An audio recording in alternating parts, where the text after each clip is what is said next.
Today we'll be focusing on what makes a good identity, at least in my opinion, if at minimum. If my no reset. Okay.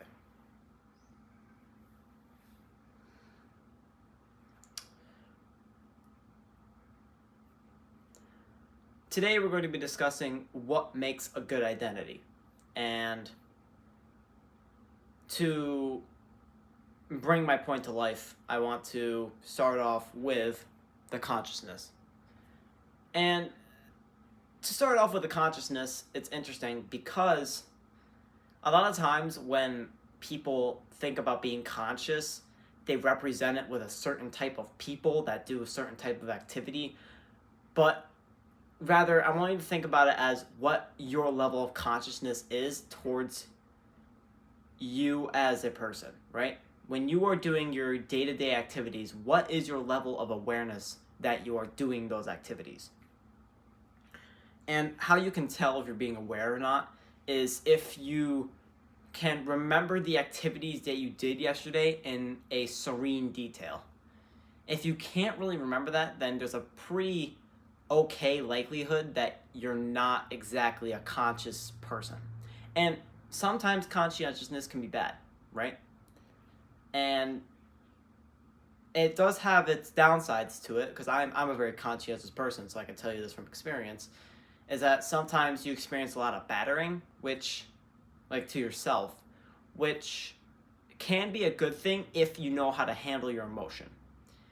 But if you're someone who doesn't know how to handle their emotion, your conscientiousness is most likely on a down scale, probably in relation to protect yourself from what really can happen when you're conscientious, because you can really get into a personal beat down if you allow yourself to. So I'm being careful about that as a very conscientious person is a very important and delicate dance that you must complete with yourself, so that way you don't get into the pitfalls of what could be yourself versus what is yourself, and you don't want to have them separate, which I believe would make a bad identity if you have the ideal self versus the you that you currently are as separate. Now, you could argue that in order to have an ideal self, you have to be at least some sort of distance away from it. And I agree with that. But what I want to get across is that maybe it shouldn't be that you identify them as two separate points, but rather the road between the 2 points. And if you're on the road between those points of what your ideal, of what you are versus what your ideal is, and you're getting to the ideal, then you are making a good identity. Because, well, if you had the compass of morality that told you to go in that direction, it is most likely correct, because it's been developed throughout humanity for thousands or millions or whatever time frame you allot to humans, right? So that is the first part of what makes a good identity. And the reason why I say conscientiousness makes a good identity is because it allows you to become aware of what actions you're taking, and you can then edit that to be, or like change it rather, so that way you can start to walk towards the destination of your ideal self instead of wandering aimlessly in some unknown direction where you don't even know where you're starting and you have no clue where your identity is, or at least your ideal one. So going off of that first point, I want to bring it on to point number 2, which is doing the frog eating task in the future you can slay the dragon. Now, the frog eating task is associated with difficulty, and that's what I want to bring to you, is that this difficulty of the task that you want to do to slay the dragon, or in other words, become the version you want to be, is what I want to bring to you, to your attention at least. And so maybe we'll say, for instance, that you want to get a promotion at a job and you want to get it quickly. So there's multiple eat the frog tasks for this. So I'm going to list two of them. One is improving your communication, which last week's video was about that. So if you want to go there, you can. Or the second task is that you learn how to work more effectively and productively compared to your colleagues. Because that is the fast-tracked way, obviously, to getting a promotion, is by clearly showing that your work ethic is stronger than theirs, and by clearly showing that you are open to other people's opinions, which is a form of communication, right? So, like I said, if you really want to learn more about communication, at least, you can go back to my last week's video. It'll be titled something like "How to Become a Superior Communicator," and yeah, I go into depth about communication there, if you'd like, at least to what I currently know. So, the next point I want to bring up, because that one should have been relatively self-explanatory, is the claim of external identities making up the entirety of humans. And to put this into English, what I mean is that, let's say you're scrolling through social media, the external, and you're seeing the claim that they're making that everyone's buff, nice cars, nice houses, nice women, right? The claim of external identities, this sort of, I guess I'll put it up, this sort of model of humanity, I'll say, because it's like a mold, you know? Making up the entirety of humans, meaning that you're assuming that everybody wants it, and this is including the internal, which is meaning that you are actually wanting this from a desire within yourself rather than from some expedient source of dopamine that you got from social media. So, expedient meaning not meaningful. Does that make sense? So, to illustrate this point into now what I really meant is that when you take part in these external activities and you are unconsciously processing through them, you're going to start believing that you have this internal identity of doing that thing because it's supposed to be meaningful in your life, when really you never actually asked the question, what is meaningful in my life? And that conscious question is the one that'll get you the answer that you're actually looking for rather than the answer that you believe that is correct for you, right?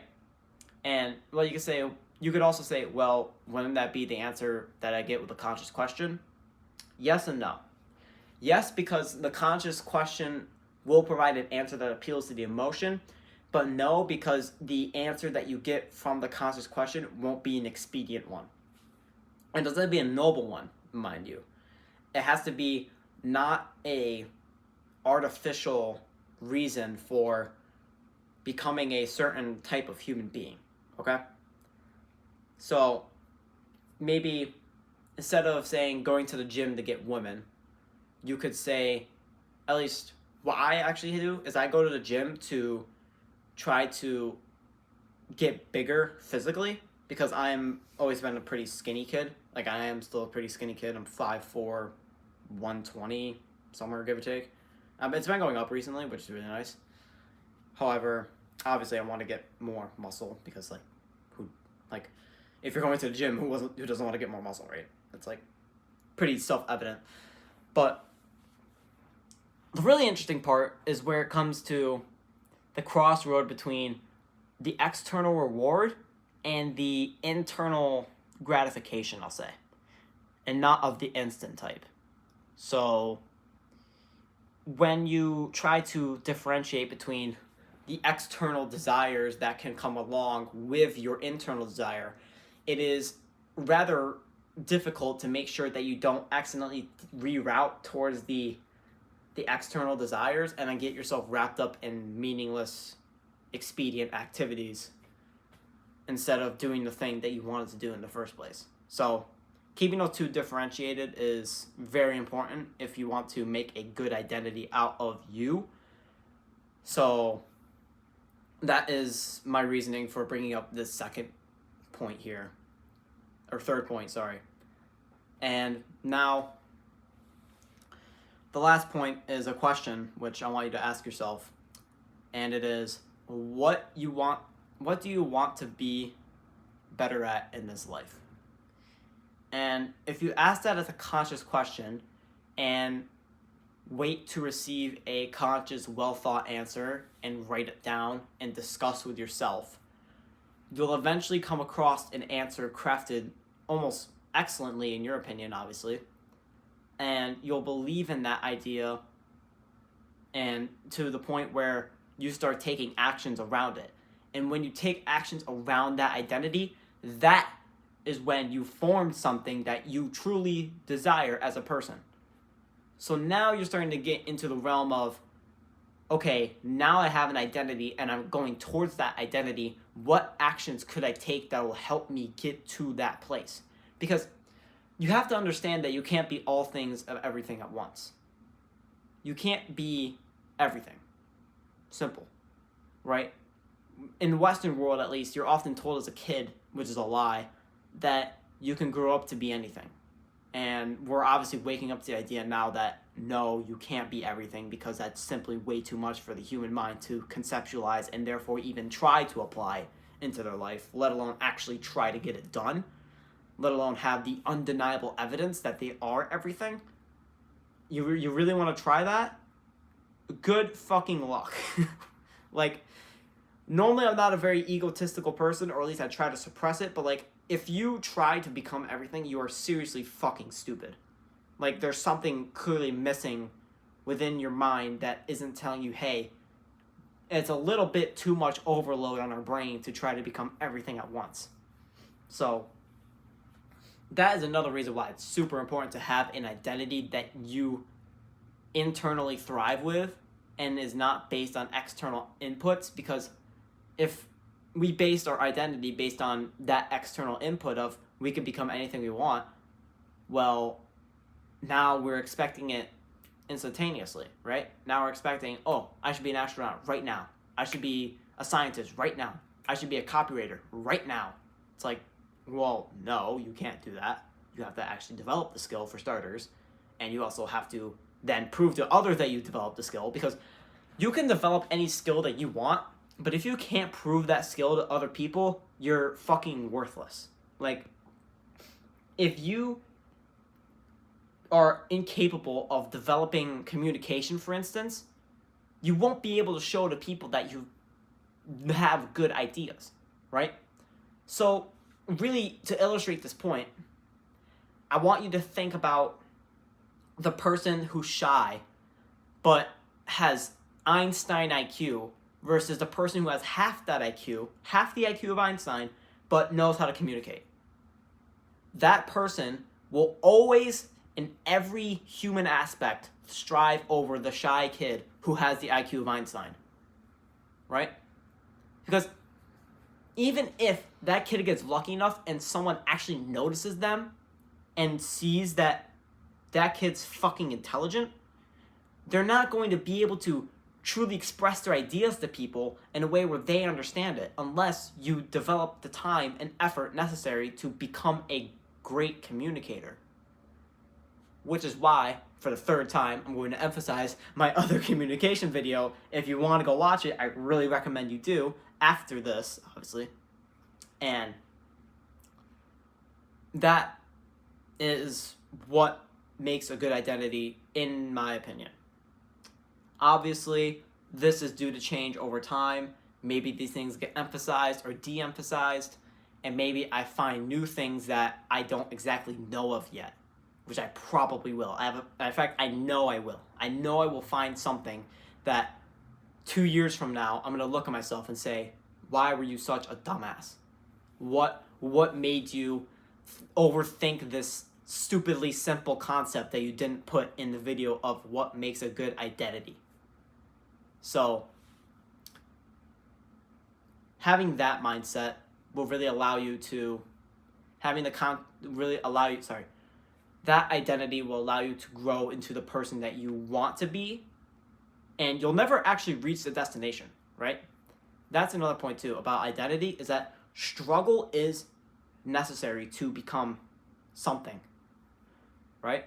If you weren't struggling where you are currently, you wouldn't have a pushing desire to go somewhere. You just have a pulling desire, and a pulling desire is often much weaker than a pushing desire. And you see this with social media companies. They'll use FOMO, fear of missing out, or they'll use other things like that, us versus them. They'll use that psychology too, as like tribal people. We would be us versus them, which is a very pushing dynamic where it pushes the people that are us to be bonded much closer, and it pushes the them to be much more separated from you. It gives you that room, right? So they'll use these sort of psychological concepts and apply them in a way where you feel as if you're going to miss out on something important in your life if you don't do that activity, which is probably bad for you in the first place. It's a deadly trap to fall into, and unless you are consciously aware and consciously controlling when and how to do that action, it can very, very easily slip from you, and then all of a sudden 4 hours go by, which is why social media consumes people's lives, is because they don't know how to turn off that switch, that consumer switch, and be like, wait a second, that's not right. That is not who I am. So, and that's another struggle in modern society, is that people are becoming much more dissolved and dumber. I can literally see it. Like, this sounds really egotistical of me, and obviously I'm stupid too, because I'm in the heart of this generation, considering the fact that I was born in 2005. Like, I'm basically in the heart of technology, and it is scary to watch, because like, I can look around, right? Here's a really, really interesting thing. I want scientists, if there's a scientist watching this, I want you to create a study where you look at people in classes with substitute teachers and what the ratio of kids on their phone is for, let's say, longer than 15 minutes versus the people that aren't on their phone for longer than 15 minutes. And you're going to see such a drastic ratio. I mean, it's going to look inhuman. It's going to look like we have 540,000 robots and then one person who may be actually real, who may actually exist in the physical realm of Earth. Because I can see it in my classroom.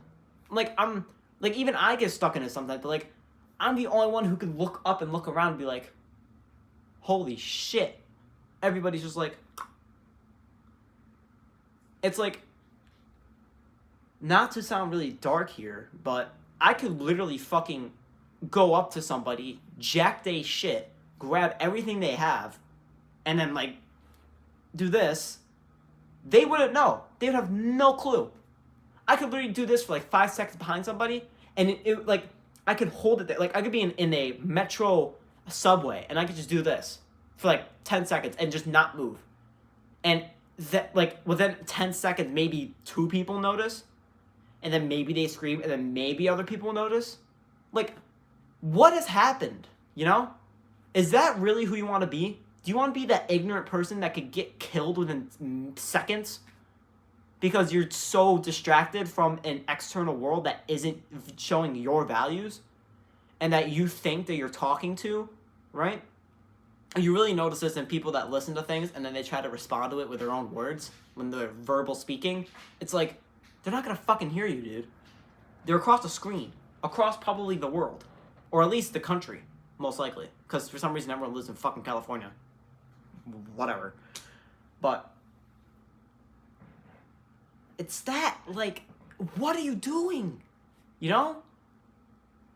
And I see that and I'm like, what is wrong with people? I'm gonna look something real quick. Be right back.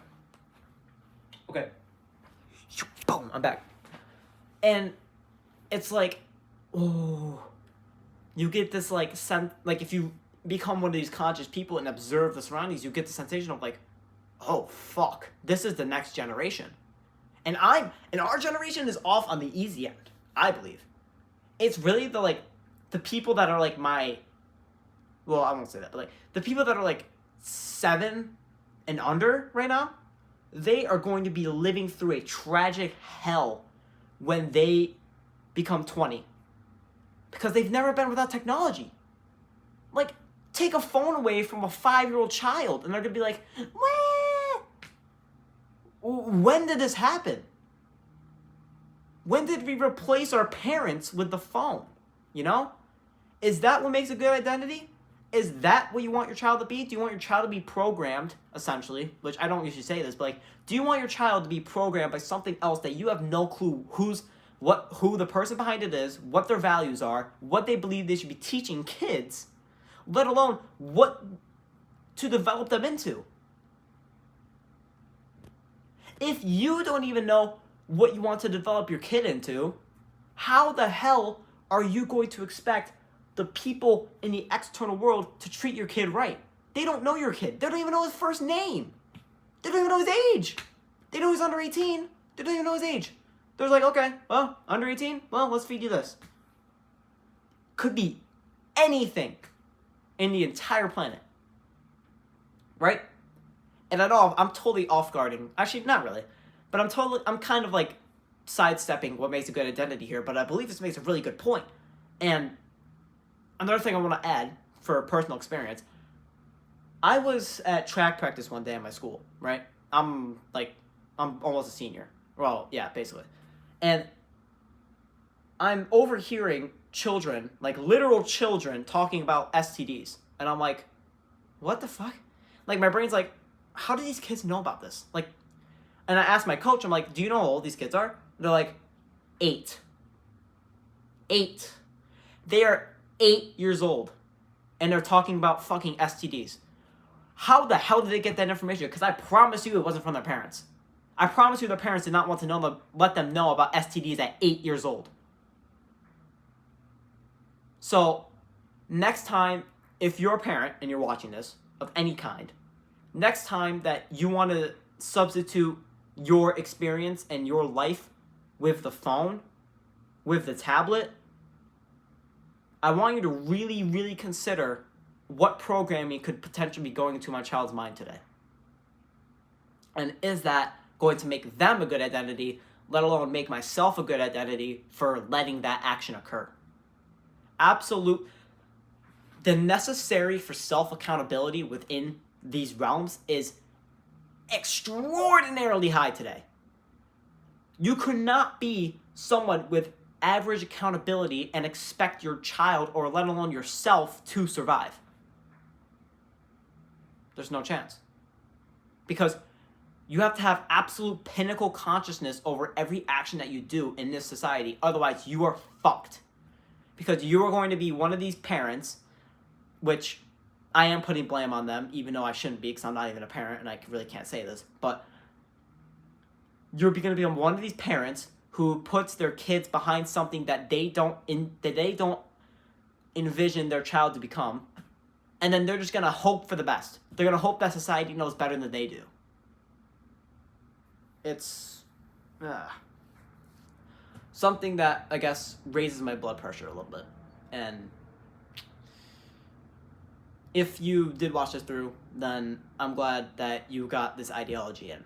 And I really want you to make sure that you can make yourself into a good identity that you exist with, rather than pretending to have one using some online distraction of sorts that technology is great at providing. It is wonderfully good at providing a distraction for you. That's what it's been built for that. So have some independence of thought and let your child look out in the real world and see some damn sun, right? Obviously, I can't give parenting advice because I'm not even a parent, let alone someone who actually parented children, right? So you could take my words with a grain of salt if you'd like. I'm not offended. So, well, that's going to be it for me for this video. And it probably went on for a while, so I apologize. But as always, we're here to help you help them.